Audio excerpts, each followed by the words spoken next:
continue with mudita.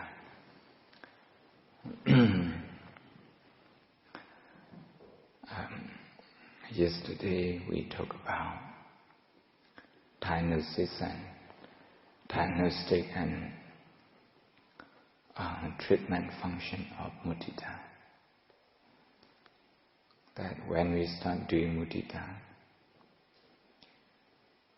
by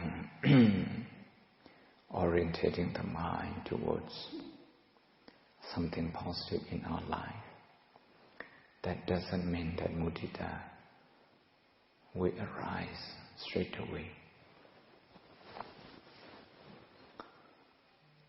The default position of the brain is not mudita for many people.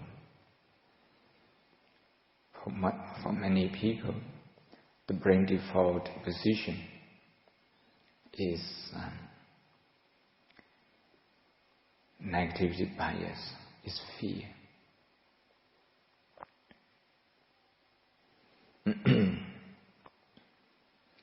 And fear as an emotion is embedded in our subconscious mind.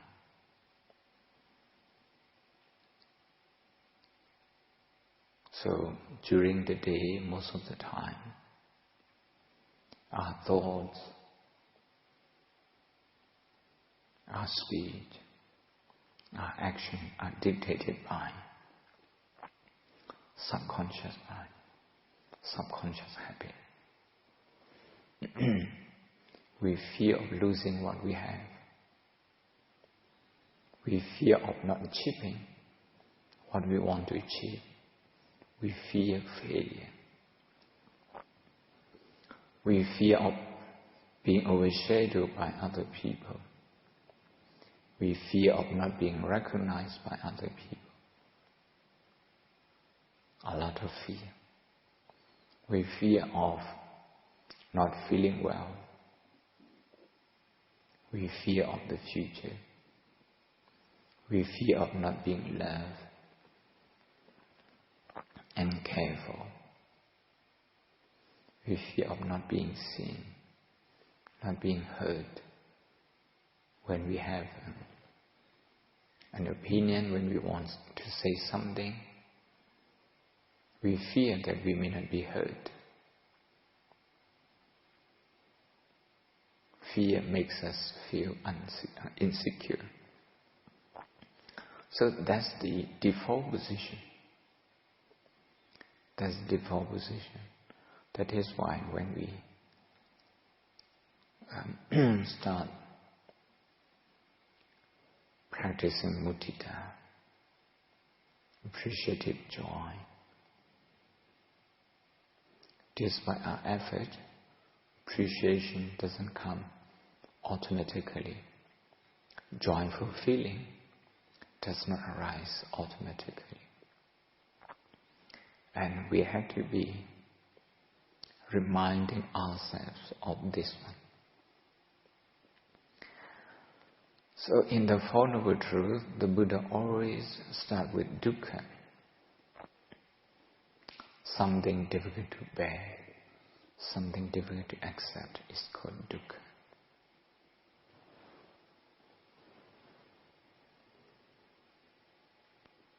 This is the same when we do mudita. Instead of feeling joyful, peaceful and calm,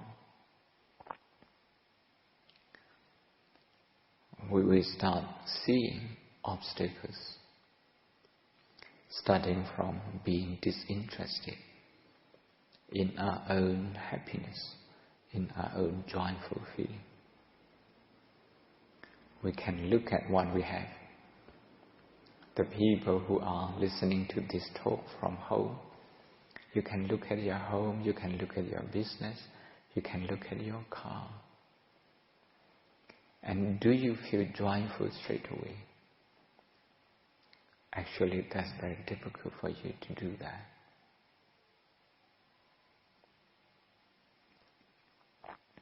You might worry what might go wrong with your car when you should renew the license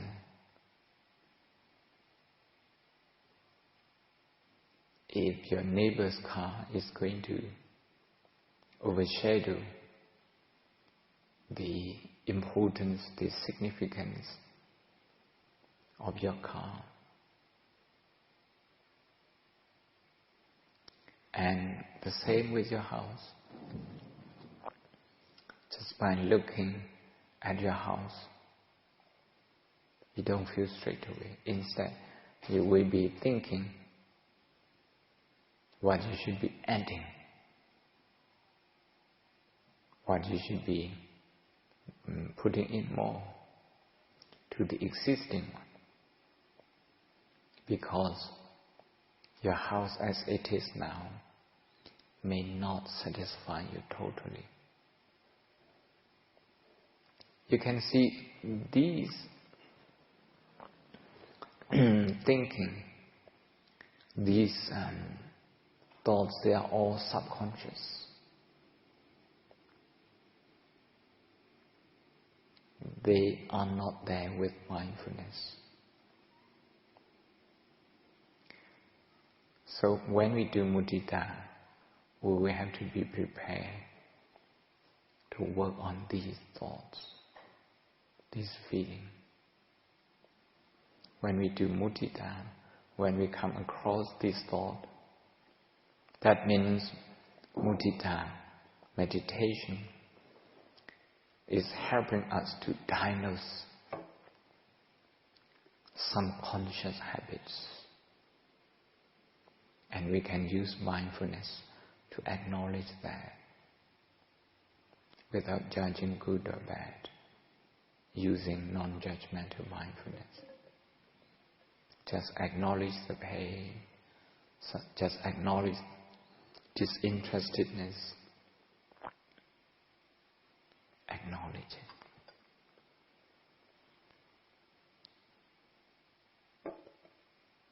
And then trying to go back to mudita. Trying to go back to mudita. Anything that we do mindfully will have greater impact on our subconscious mind and subconscious habits. Mudita, what we do, when we do mudita, we do so mindfully, consciously. A case in point is trying to think about your certificate. You all have got, certain kind of certificate, certain kind of recognition. When you think about that, sometimes there is only memory. There is no emotion associated with that, no appreciation. Appreciation is a form of positive emotion. Joy is a kind of positive emotion as well.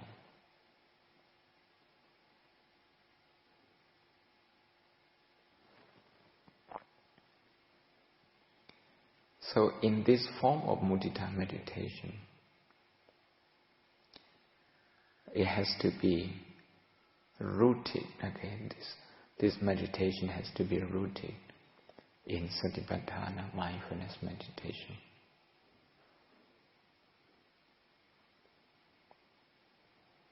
Otherwise,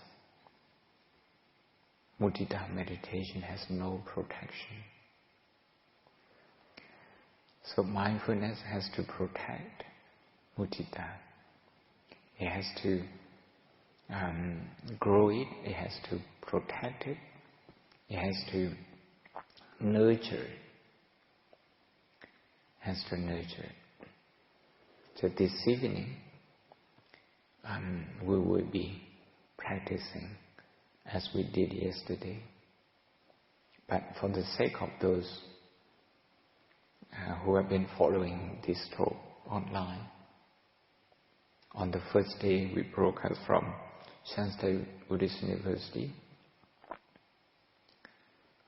Straight away, about 4,000 people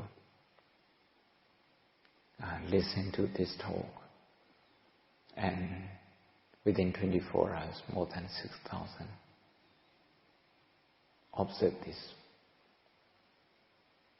followed this practice, this mudita. And I'll be doing this from Shanstei Buddhist University because of the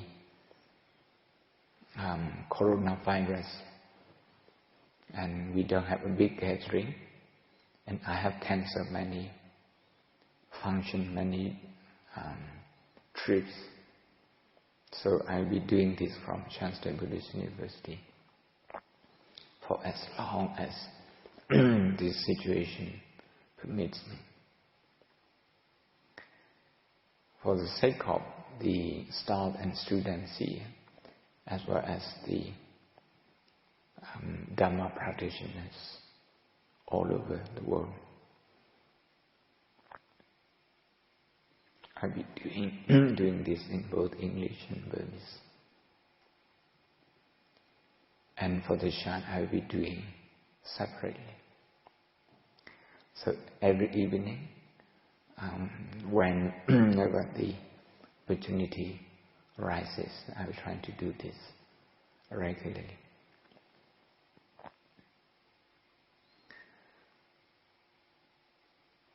So expect that your mind, during the mudita meditation, your mind will face obstacles.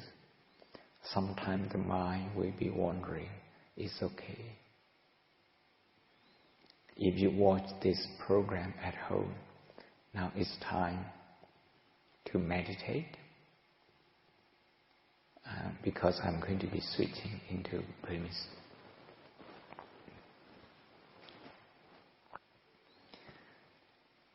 The steps are the same as we described yesterday. First ourselves, then our nearest and dearest one, especially our parents and teachers, relatives. Then the third group is the people you work with, your colleagues. Here at Shanstei Buddhist University, the residential ones. You can pick anyone and cultivate mudita using that person as an object of your mudita. Then the last one is the people who used to annoy you, who disagree with you, who have hurt you emotionally. So those people, you can bring them in and integrate them as your mudita meditation object. ใครถามไปทางก่อน After practicing meditation on this mudita related to your practice, if you still have question or something to discuss about, you can raise your hand and ask, and we will give the microphone. Now here, mudita หรือไม่สิ่งที่ว่ามีลองถามตอบจะได้สามารถได้ใครขึ้นถามจะได้ตอบจะได้ถาม นะครับพันปีขาว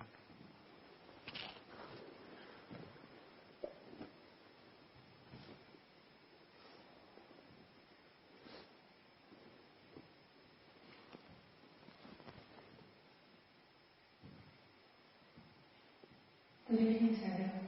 I would like to ask, what is the advantage and disadvantage for one who doesn't have mudita to herself? The advantage and disadvantage. And if the person does not have mudita on herself, is it possible that she could have mudita to other people?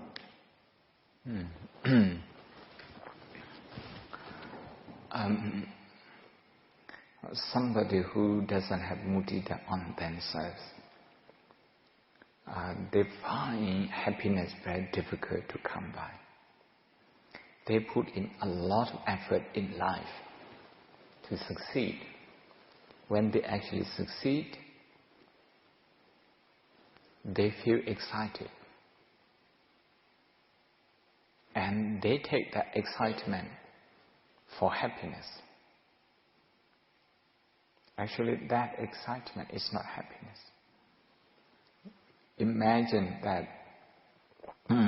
Imagine when you graduate and you get your degree on the convocation day, on the degree day, and you're very excited. But the excitement is not happiness. The excitement is associated with getting something new. And your degree is not going to be new, it's going to stay new all the time. Then you won't be able to feel excited anymore. Because excitement is associated with something new. And your degree is not going to become newer and newer. Instead, it will get old. You will take it for granted. It will lose its significance. So for people who cannot relate to their own positive qualities and feel joyful, it's very difficult for them to feel joyful, to feel happy for other people. If they do, that will be excitement, not so much, genuine happiness. Because somebody has got something new, because somebody that you like, is successful, and you're happy. But that happiness will not last long. Why? Because it's excitement. Excitement is associated with magic. Magic cannot work twice in this condition. But mudita that we do is actually thinking about the same thing again and again. And that particular activity, that particular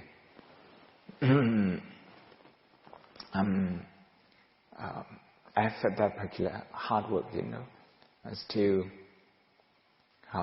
gives you peace of mind, confidence. I want to, because you're from Malaysia, I want to tell you a story from Malaysia, from KL. And this is when I taught Mudita meditation in KL years ago. The whole family, they meditated with me because the children, they studied in London, they met in London. And when I went to KL, Kuala Lumpur, the mother came to meditate, but the father was not very interested in meditation.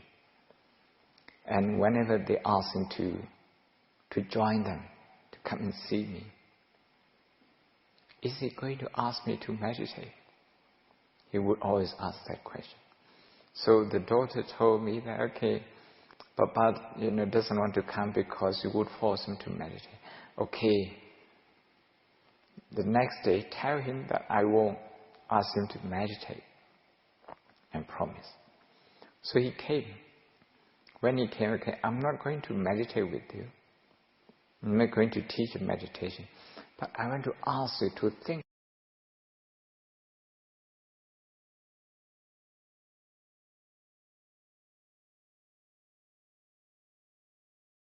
And the time went very quickly.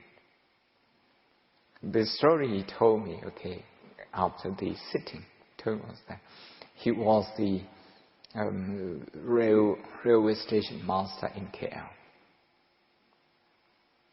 The station master. One day, a Chinese young mother, a Chinese young lady with a toddler son,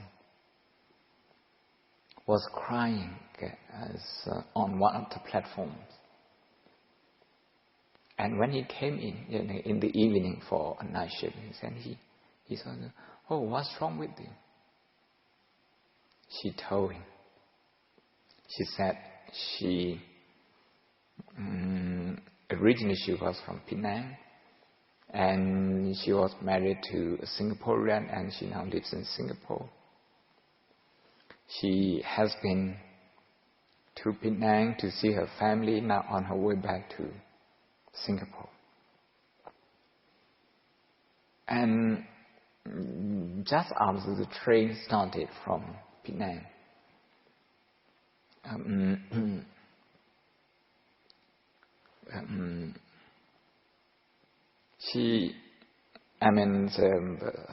son, her toddler, was getting bored. So she gave him toys, and after a while she got fed up with the toys, and she had to give him another one, all the things. She didn't have anything left except her purse. And then she gave her purse to play. And the boy was very happy, excited. But that excitement soon faded away. He became bored and frustrated again, because, as you know, on the train, is full of strange faces and no place to run around.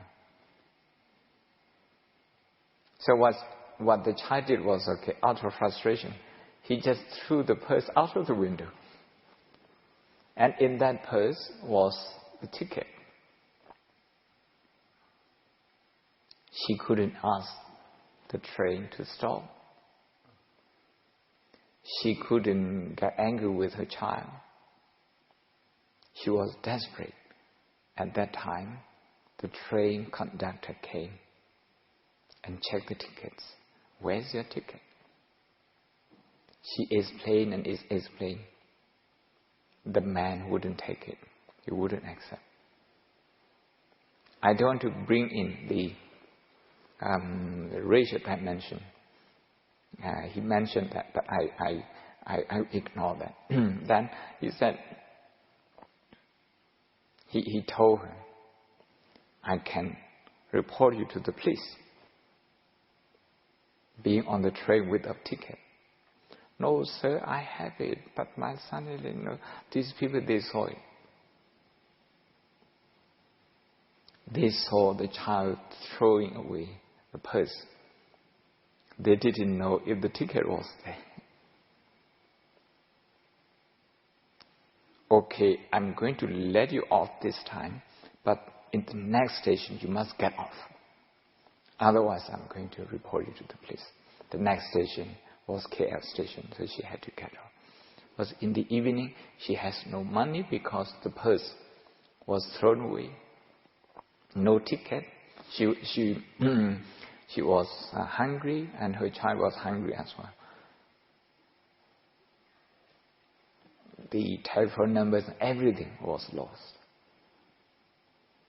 So when this station master saw her, the first thing he did was, don't worry, come and sit in my office, to give her reassurance.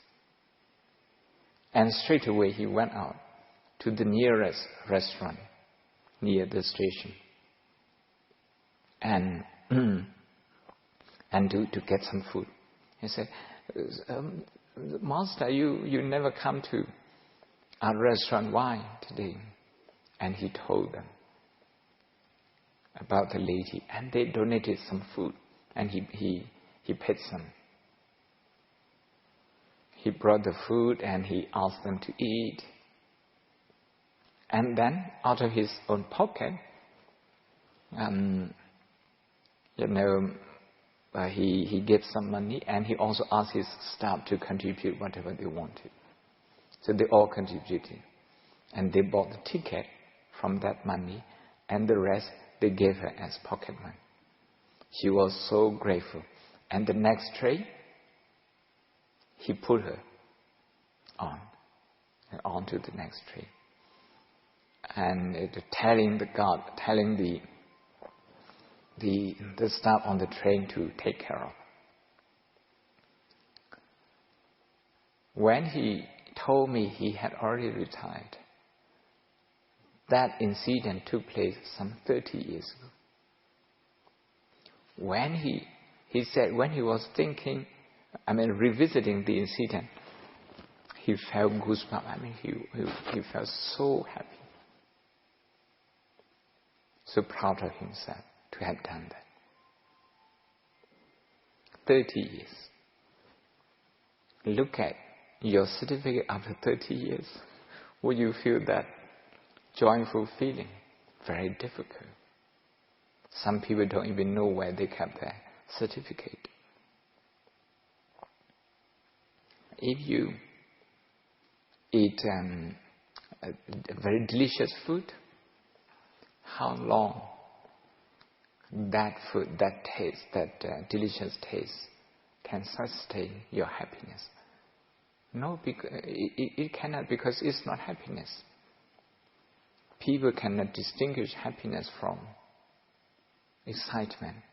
They just feel excited, a sense of excitement in that. But if they feel mudita in that, eating that particular dish,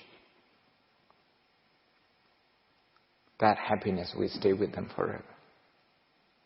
If you think of that particular food, how it sustains your body, how the farmers work hard, how the cook work hard, how the trading system is in place so that the good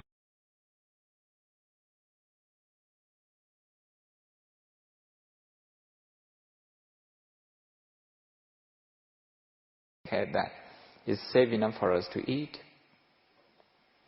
And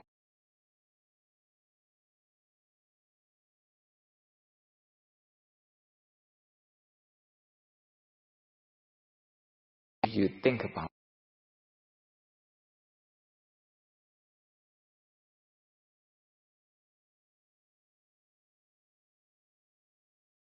comes easily, and you will remember that dish all the time. That mudita will stay with you all the time. All the time. When I was young, there was a famine here in Shanstei, and it was very difficult to get the basic commodity, including rice. And my father, he went to a family he respected, and then he got lepi. Lepi, how many kilos is that? How many kilos of rice? About 6 kilos. About 6 kilos of rice. He could borrow from that house. And from then on, he regarded that family as relatives. I never knew that we were not actually relatives. All my life, I have been told that family was our relatives. And every year, he would return something in kind. And the whole family would go and pay respect.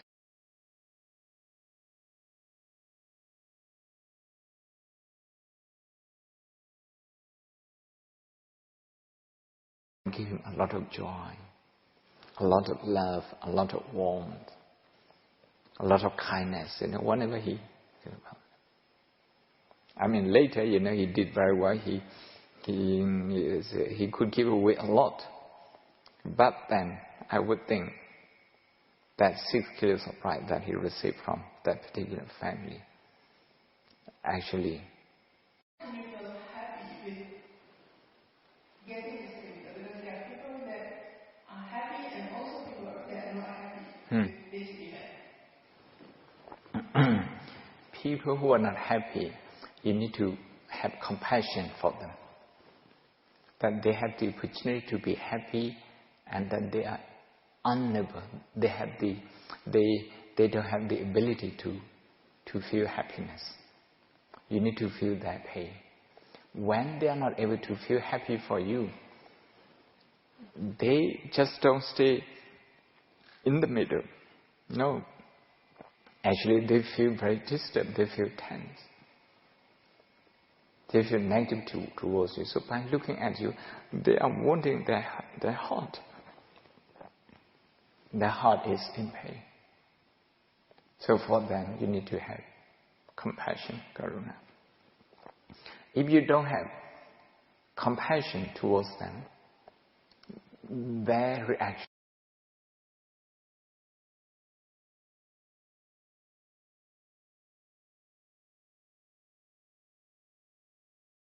because of you get a certificate and then you won't be happy because you get a certificate, then you like cause other people suffer, then you won't feel happy. Like, you are not the cause of it.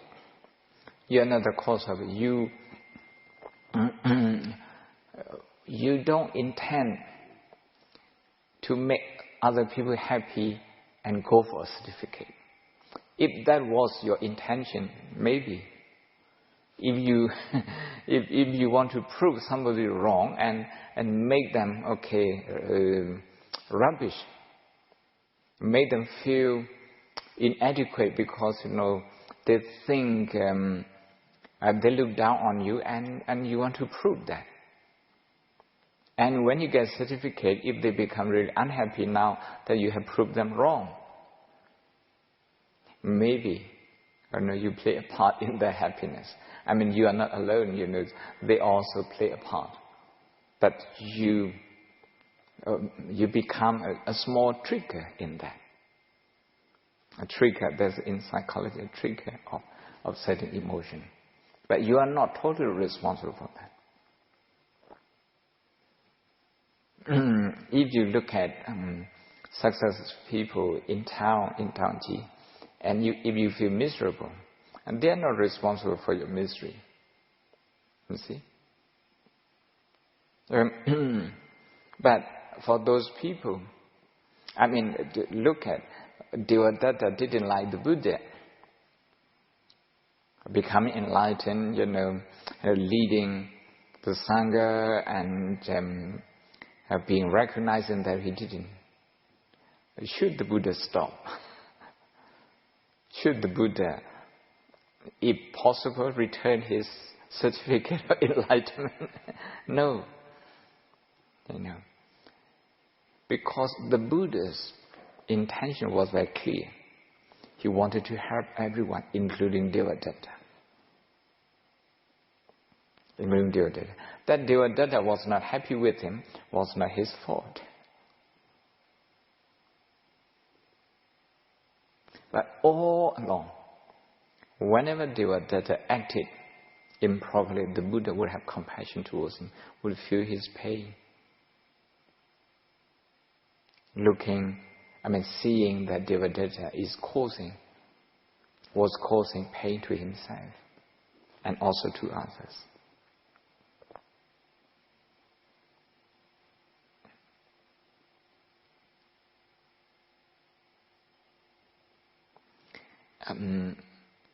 I'd like to add one thing. We cannot make everyone happy.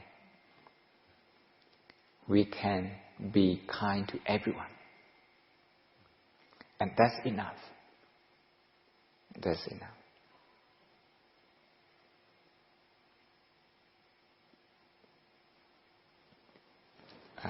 Question. Microphone there.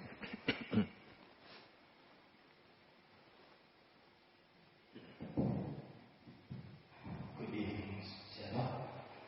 I just ask one question.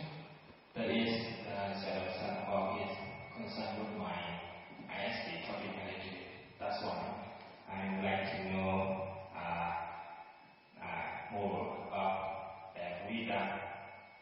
The Sarah said that is the Buddha can give up the self-confidence. Because in my topic, it's just focus on personal development. That's why I think it's concerned with my title. So can give more their ideas about the Buddha, how concerned with the personal self-confidence. I'm not helping you writing your I asked Pierre, okay, I'm just joking. But we just get some the idea from okay. Personal development is the four noble truths, the basis. The basis, as far as I can see, someone who recognizes and is keen to work on program, to understand program, dukkha satya. This person, okay, for his or her personal development is very good. This is Buddhist way.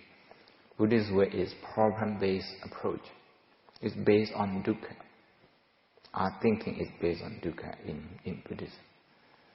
Now, based on dukkha, we do mudita. When we do mudita, our self-esteem or self-confidence is very important for personal development. In Western psychology, is even more.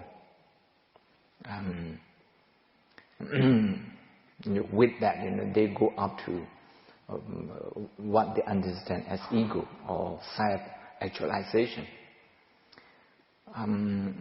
But coming back to mudita, I would like to say that, shall I simplify it? If we can feel mudita for ourselves, self-confidence is achieved for 25%. If we can feel mudita for our siblings and our teachers, then another 25%. Usually, we only have expectation between siblings. We don't have mudita. When you want your sibling to do this for you, to do that for you, you expect them to support you when you feel low. When you feel successful, you expect them to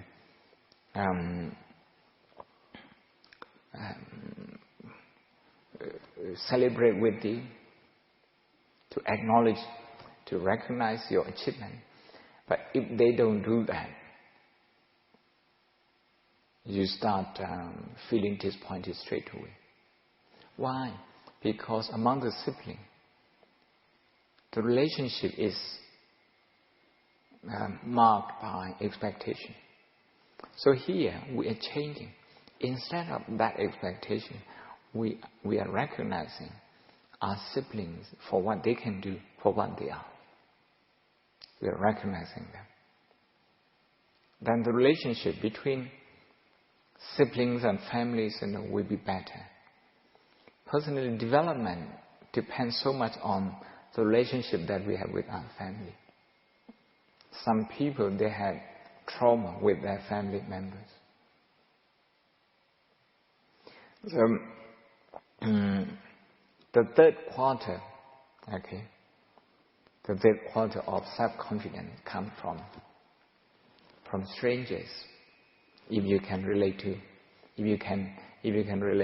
the positive thing, the strength, the good thing in strangers, then you are 75% self-confident. Otherwise, whenever you see strangers, your self-confidence will be in question. It will be. It can be shaken sometimes. When you have to speak in front of strangers, for example, when you have to work with strangers like that. Ultimately, if you can feel mudita for the people who have hurt you, who have caused you pain, who don't like you, and there's nothing to stop you feeling mudita. So, in the context of this evening meditation, Dhamma talk, I look at personality development in this way.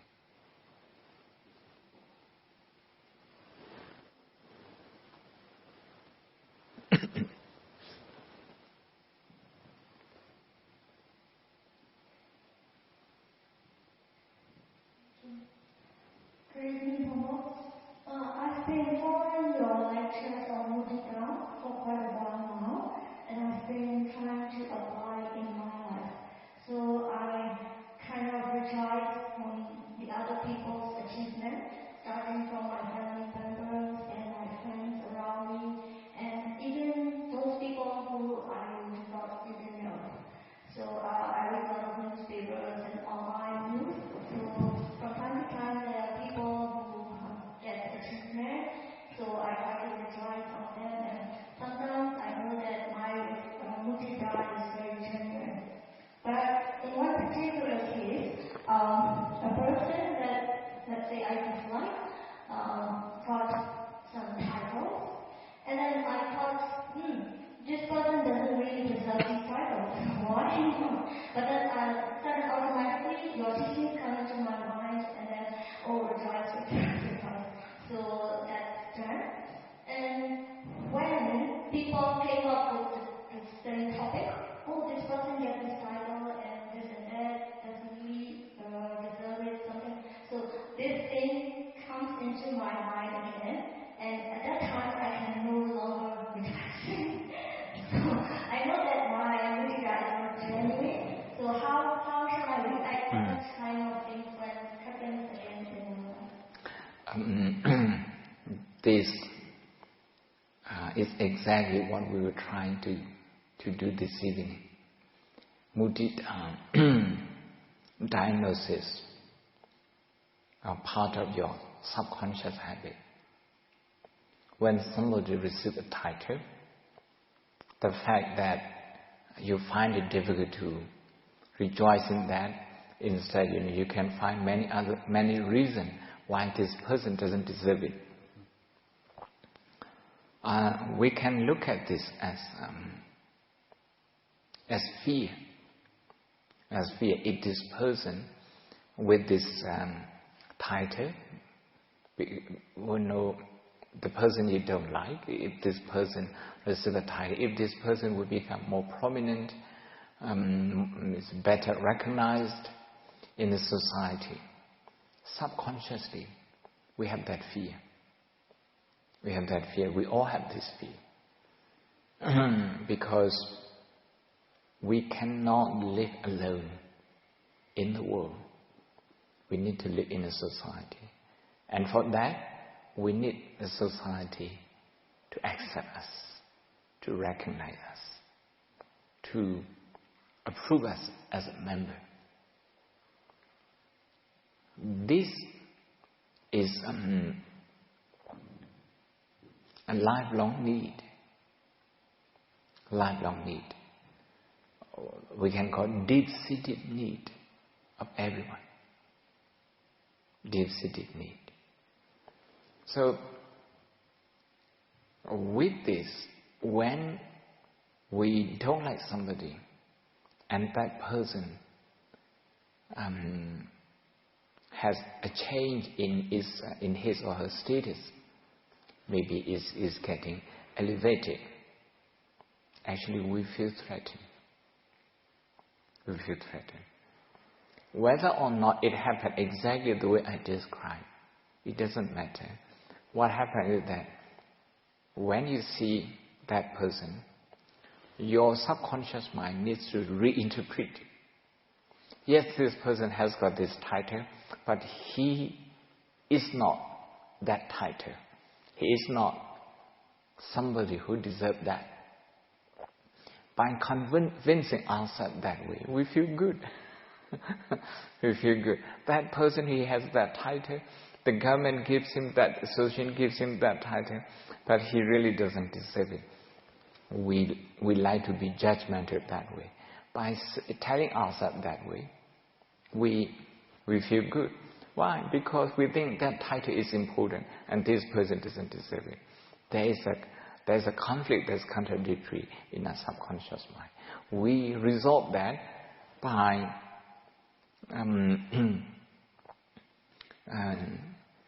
coming to a conclusion that this person, yet that degree is good, but this person doesn't deserve it. That kind of thing, that kind of, we say judgmental attitude. And it happened to us all the time. It happened to us all the time. I can easily see it in my mind, from time to time. Then I think, okay, subconscious mind, which is a child, is protesting. Is protesting. Just trying to comfort it, trying to soothe it without saying that he is right. This child is right. Without saying that, I'm just trying to comfort that.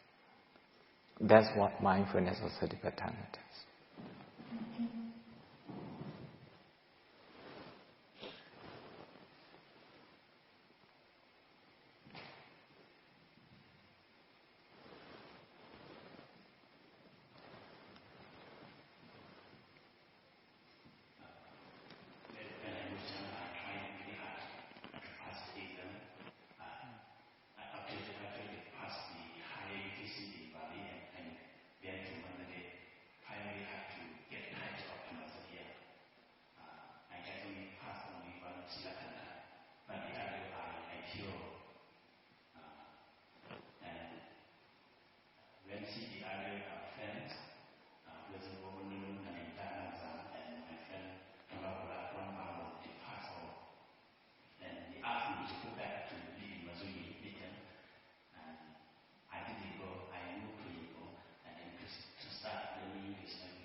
We are the same.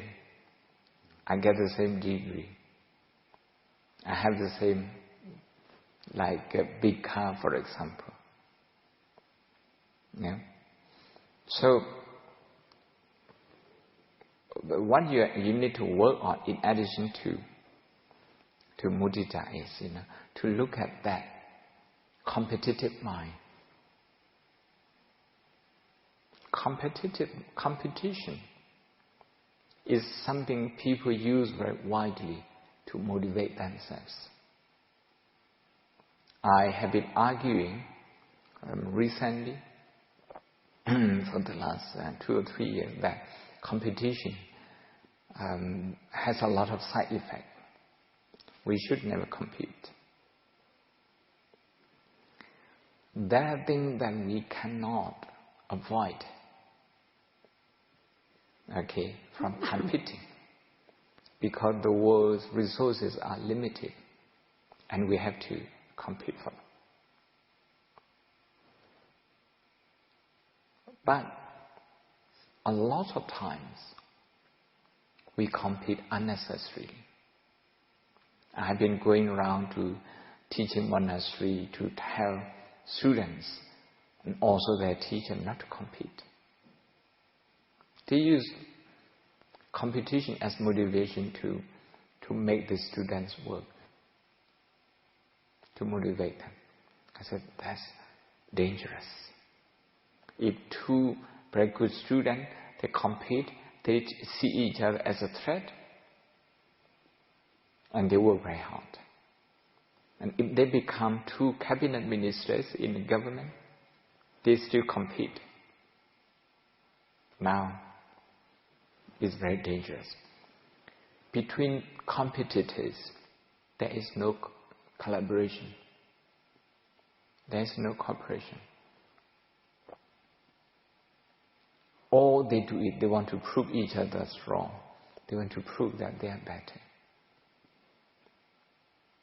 So that competitive mind, or that competitive mindset, is deeply rooted in this country, or in many countries in the world.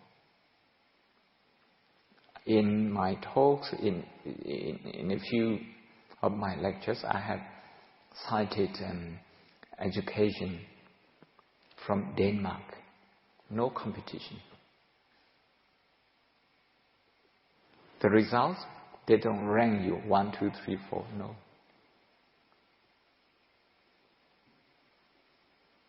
Even in England, other people don't know your results. They don't want you to compete. This is one thing that you need to take care of yourself. If you compare yourself with other people all the time, Western psychology, some people, not all of them, would say that that's a good thing, because when you win, that gives you self-confidence. But I think that's very dangerous. It has a lot of side effects. So instead of competition, we can use compassion, karuna, to motivate ourselves, like Bodhisattva, like the Buddha. A lot of suffering in this world. Okay, if we feel the pain of those people, and we want to be part of their solution, and we work hard in what we do. If motivation comes from this, then we don't need to compete with anyone. We will still be the best, among the best. So that's one thing that I want you to focus on. Now, mudita will help you to diagnose your anxiety that you had before, and it remains dormant in your deep down in your subconscious mind, and also regret. You see, regret. We can always think about what we don't have and regret. Mudita is to change that mindset and to focus on what we have, because we have enough. And everyone of us are doing, very well in our own way. So, if we can redirect our mind, if we can change that default position in our brain, in our mind. Now, in terms of the brain, from the amygdala at the back, the prefrontal cortex will start working.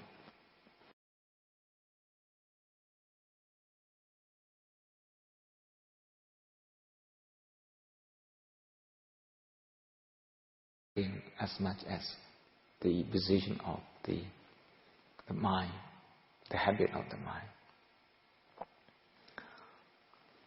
If you do this, you can rejoice in the completion of Silakkhanda. Now you don't think about the completion of Silakkhanda. You only think about the failure of Athasalini and Parajikakkhanda. You see? You have two choices to think about, the failure and the success. You have both. Yeah.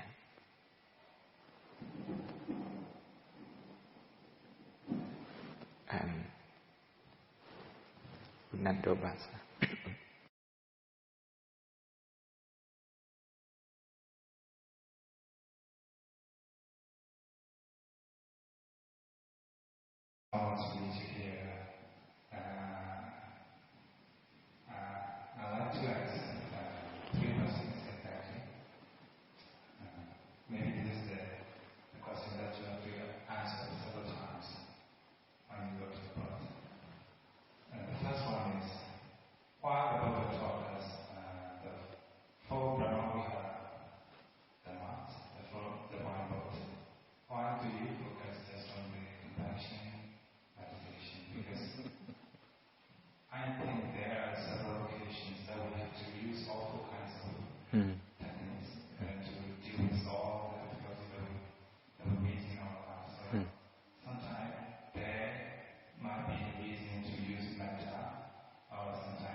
The third one is a compassion, karuna, mudita. What do you want to say? When you get something achievement. I know the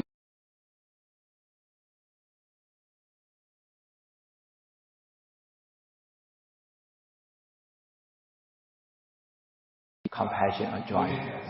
Okay. The first question, why I focus on compassion? A few reasons. One is in this country we practice Brahmavihara, but about 95% of the people, they stop at metta. They never go through karuna and mudita, far less upekkha. That is why we have a lot of misperception about upekkha.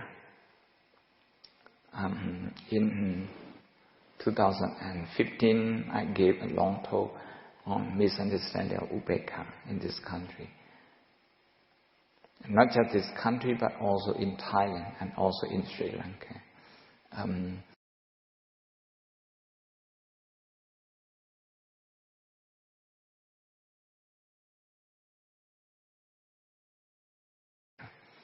I feel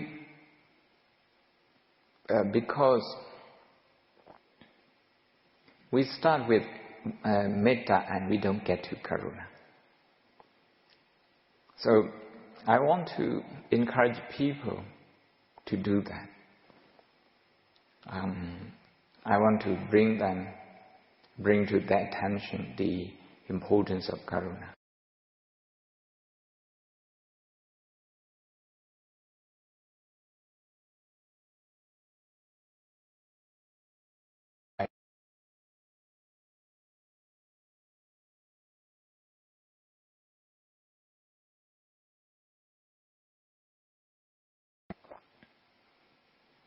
But karuna, in that sense, in terms of focus, is narrower, is more specific.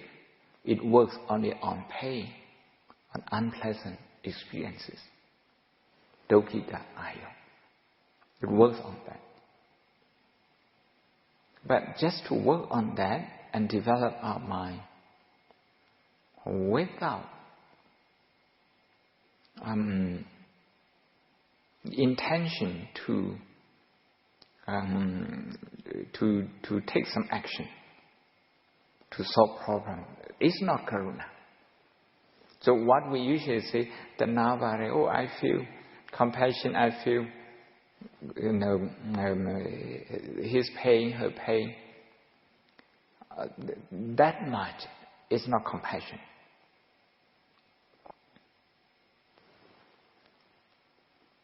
In the Attasalini, para dukkha panayana kara bhavati lakkhana. Para dukkha, other people's pain, apanayana, to remove it. Unless there is a clear intention to remove other people's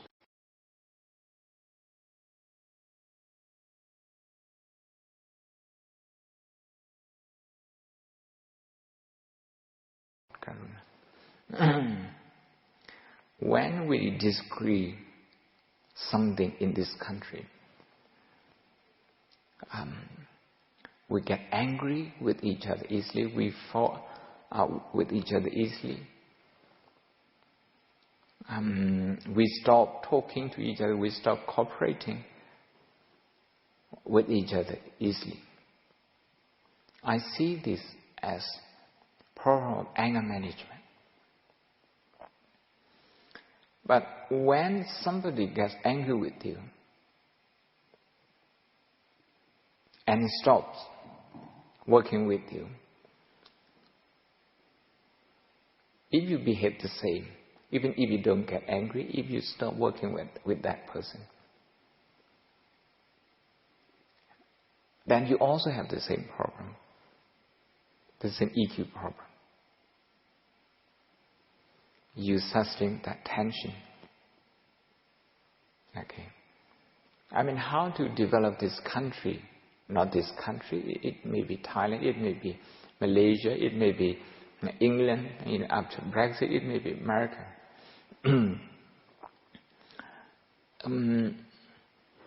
When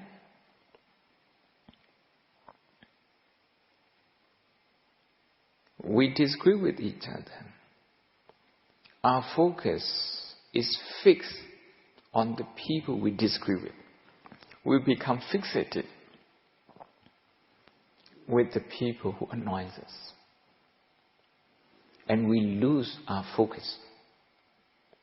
Our focus should be dukkha, should be suffering, should be problem. If we focus on the problem of this country, the problem that Buddha Sasana faces, the problem that Bharati Sasana faces, then we would be thinking about problem, trying to fix the problem. This is how compassion becomes our motivation. Otherwise, we can get fed up and give up things easily. So I want people to be more resilient. And of course, another thing is that I believe what people do when they practice metta, most people practice metta, they recite a certain formula. That's for people who have who achieve high samadhi, the level of jhana, that works for them. But for people who have no working level of samadhi, that formula wouldn't work for them. They would still get angry with the people who disagree with them like that. So I find that compassion more practical.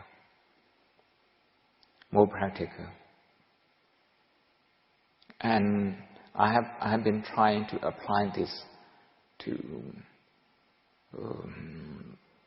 soldiers, to medical professionals, for engineers, for office workers, for teachers, for monks, using compassion as motivation. Because karuna helps us to stay connected with dukkha. So from that sense, it helps us to stay connected with the three characteristics. We work on dukkha if we develop karuna. We want to reduce the impact of dukkha. At least we want people to suffer less. That's karuna. Okay. The Buddha taught 4 Brahma Viharas. And why I choose only karuna? I think by working on karuna, a certain portion of metta is included. Especially if that metta focuses on dukkha. For the part of metta that focuses on sukha, mudita we have to take care of it.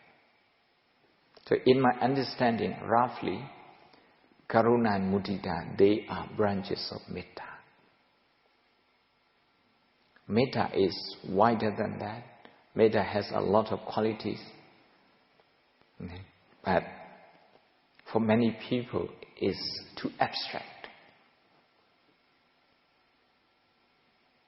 Hidupakara bhavati, meaning to wish for the welfare, to have other people's welfare in your mind, and think and speak and act that way. That's metta. It's too abstract for many people. Too abstract. So this is your second question, if you want to remind me. What is this highest spiritual achievement? Okay. This technique.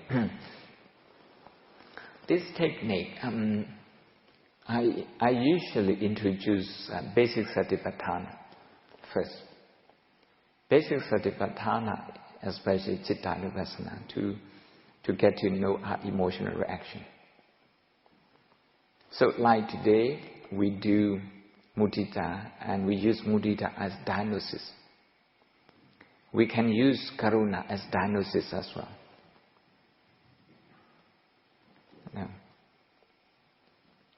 Abhidhamma would say karuna can replace dosa, or is antidote of dosa. Mudita is antidote of lobha. This one depends on the level of our samadhi, our understanding. If our understanding of dukkha is so individualized, so much self-centered, maybe we will achieve only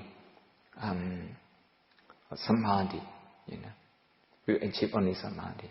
I mentioned earlier the gentleman, the station master from KL. 20 minutes, his mind never wandered. He is a person who is afraid of meditation. For 20 minutes, his mind doesn't wander. Stay totally focused on the subject. So, when we do karuna, I think we focus mainly on dukkha. We are working on dukkha satya. I like to think Satipatthana is part of this, and dukkha nupassana is part of this, and the karuna is part of this.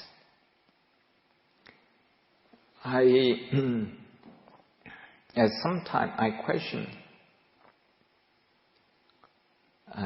the way people consider Brahmavihara as purely samatha, with only paññāti as the object, and not leading us to enlightenment.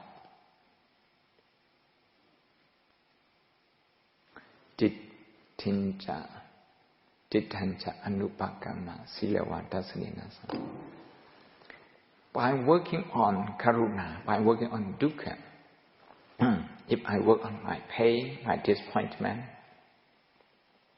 I'm very similar to Venerable Vijita. I did Tejadiha. I really wanted to do this, to pass this. I said for 1 year. I have 6 more years to do. A lot of time. But then my health didn't allow me to do. And I stopped. So sometimes I dream about this. Sometimes I still dream about this. When I focus on my regret and my disappointment, if I work on myself with karuna, then I relate to Venerable Vijita's karuna. I relate to every one of your disappointment. Then self-centeredness is lessened and lessened. You see? Self-centered.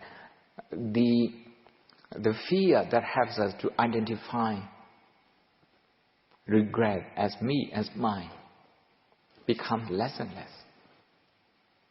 In my understanding, if I can connect with the disappointment of someone who has hurt me, or someone who doesn't like me, then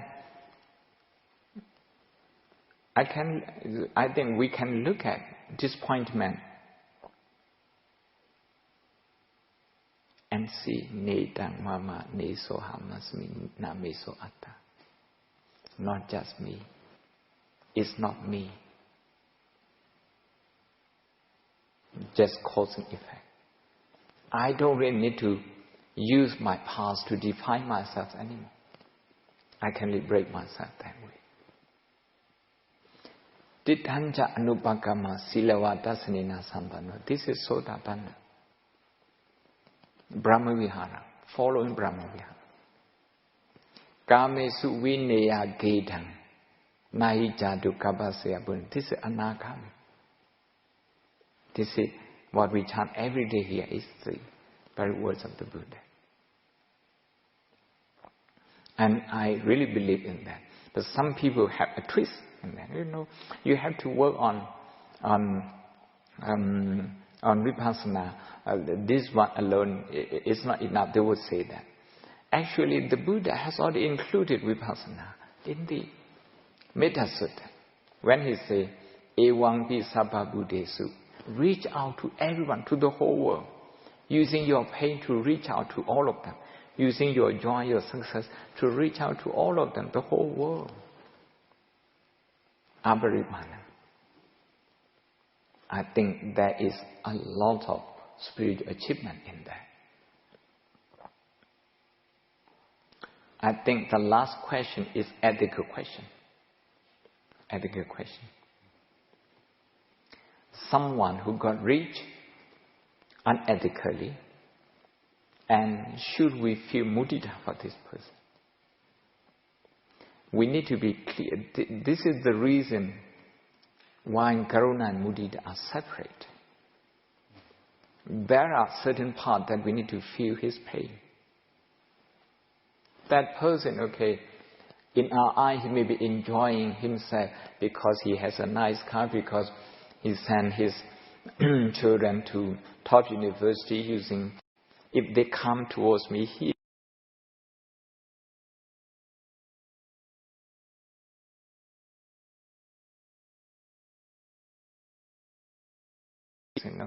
they would explode because of the pain inside, because of the suffering inside. Guilt is in subconscious mind. We can never use our reasoning to overcome guilt. Yeah. Just reasoning alone, it wouldn't do. So for that reason, we need to feel their pain, compassion. I think I know quite a few people in that category. Not just in this country, but also in other countries. They try very hard to fit. They would try to establish connection so that people accept them. I see that as suffering. So I have a lot of karuna, a lot of compassion for them. For people who don't have money, they think people who have money, they have no suffering. Again, that's an artificial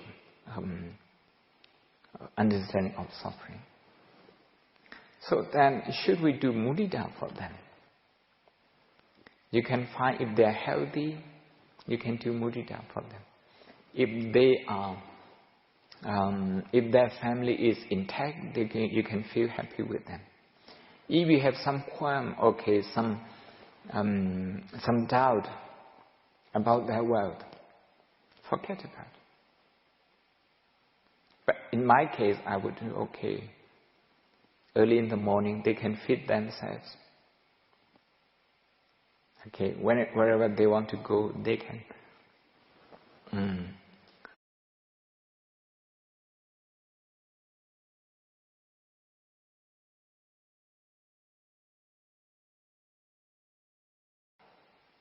Tiring themselves walking.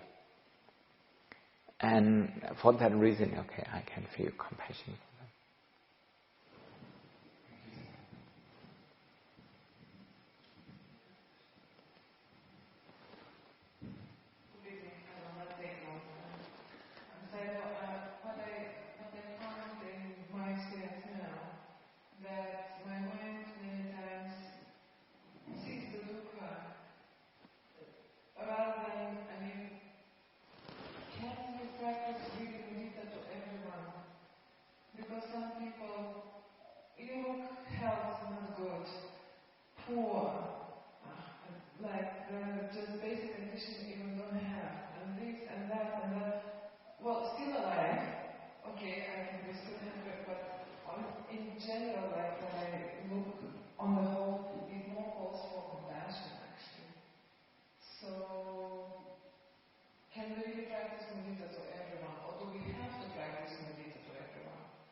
Usually I introduce karuna first. And there's a reason why the Buddha focuses almost entirely on dukkha. So given that as the default position in the Buddhist teaching, we can say karuna is more relevant, especially in the case that you raised.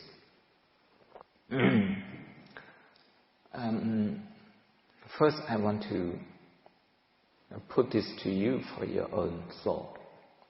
First, theoretically. I do this practice for 7 days, for 10 days like this, in a retreat. And with people who have done, other types of meditation. And they discover something in themselves. When they work on compassion, work on pain intensive in other people. Finally, in the people who have nothing to do with them, or in the people who hate them, who cause them pain. When they can do that, they have already subdued their anger to a certain extent. They are quick to identify their emotional reaction at that point. I would give them a challenge to do that. In the topic, in the subject, in the issue they work for karuna, I would ask them to find mudita, theoretically, then practically. In the same way, somebody who is very strong in mudita rather than karuna. There are people like that. Then the same thing, okay, the same thing. Now I have this microphone and I can be joined for using this microphone. You can all hear me. I can be heard. This is mudita. But the same issue I can do karuna. The fact that I need this microphone is karuna. So I would challenge that way. If we can do that, one issue we can do both karuna and mudita, then this practice is strong. Some tiny thing that the person, okay, there's a lot of suffering inside, but the fact that he can still walk one step, the fact that he can still breathe, there is still hope. That sort of thing.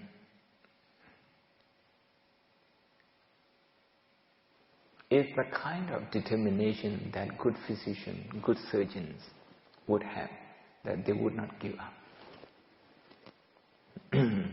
That people can still be happy. If we look at how suffering is so overwhelming in someone's life,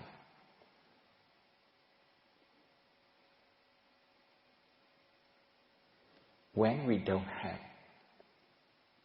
mudita, that karuna can turn into mercy killing. I have come across a close friend, a family in Cambridge, in England. And they recommended for that mother, okay, like euthanasia.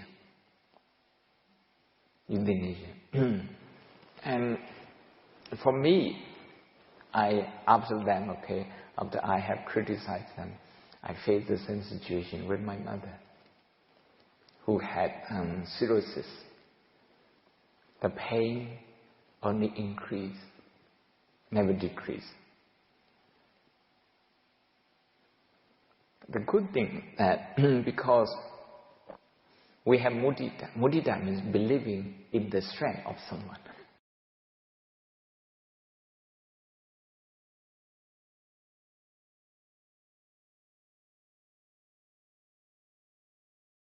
Every day I would chant the Dhammacakkappavattana Sutta with her, and she had been to maybe about 10 days meditation retreat with Mingun, so she knew how to work on pain, and I would meditate with her. But from time to time, she experienced huge anxiety, not knowing.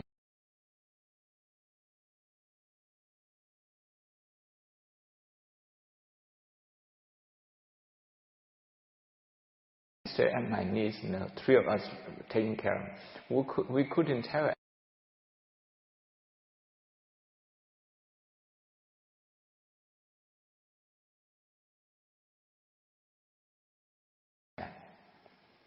But the thing is that we value the days that she had, the few days, the few weeks that she had. This comes from mudita. So We would meditate every day, and I would make sure, because she was very fond of generosity, giving things to monks, to nuns like that. I would ensure that she could do that every day. And then family member would share the money. This is the way she was brought up. We did that. And the doctors from Thailand, and devotee from Singapore, and the devotee from England, they sent morphine, including morphine pack, and tablets. My mother never asked for it. And my sister, seeing her struggling with pain, gave her once. And she became dizzy for 3 days. And she asked my sister, what medicine you gave me that made me feel dizzy? That yellow color medicine. Yellow color, just we talk about the color. Never give me that medicine again. We meditated with her, and we helped her to do things. So she never took morphine again. She never took morphine again. This is to go through pain with meditation, with the love of the family. And we also use everything, including massage, and to block some nerves. Yeah. It works then first it worked maybe for 10 hours, then 8 hours, then 6, then 4, then 2, then no more. Like that. Whatever happened, she was able to work on that pain. As the pain increased, her concentration increased. She couldn't open her eyes anymore, and she couldn't raise her hand anymore. But when the time came, like 3 p.m., like that, there would be the time the monks, maybe 4 or 5 monks, would come and chant Dhammacakkappavattana Sutta. She would raise her hand and point it near her back to signal my sister to prepare the seat for the monks. You see? And someone came and asked her, okay, Grandma, do you want to do anything? What can we do for you? That meant her last wish. And she said that she had been to Bodhgaya with me twice, each time staying for 1 month, meditating there.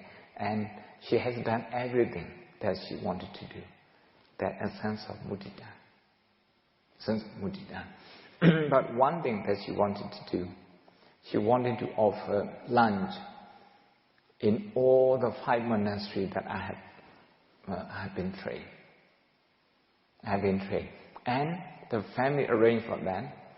And my elder sister informed one of my younger sisters who was with her, okay, Mother, we are about to offer food to the monk.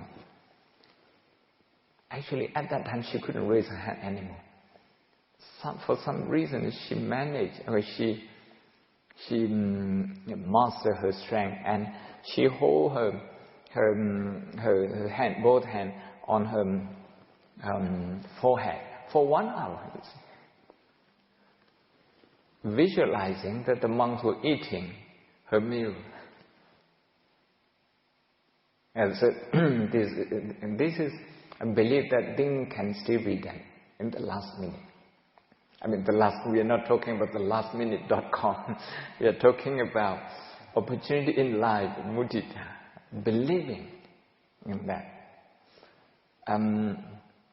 My friend in Cambridge would have recommended a strong dose of morphine to put her to sleep.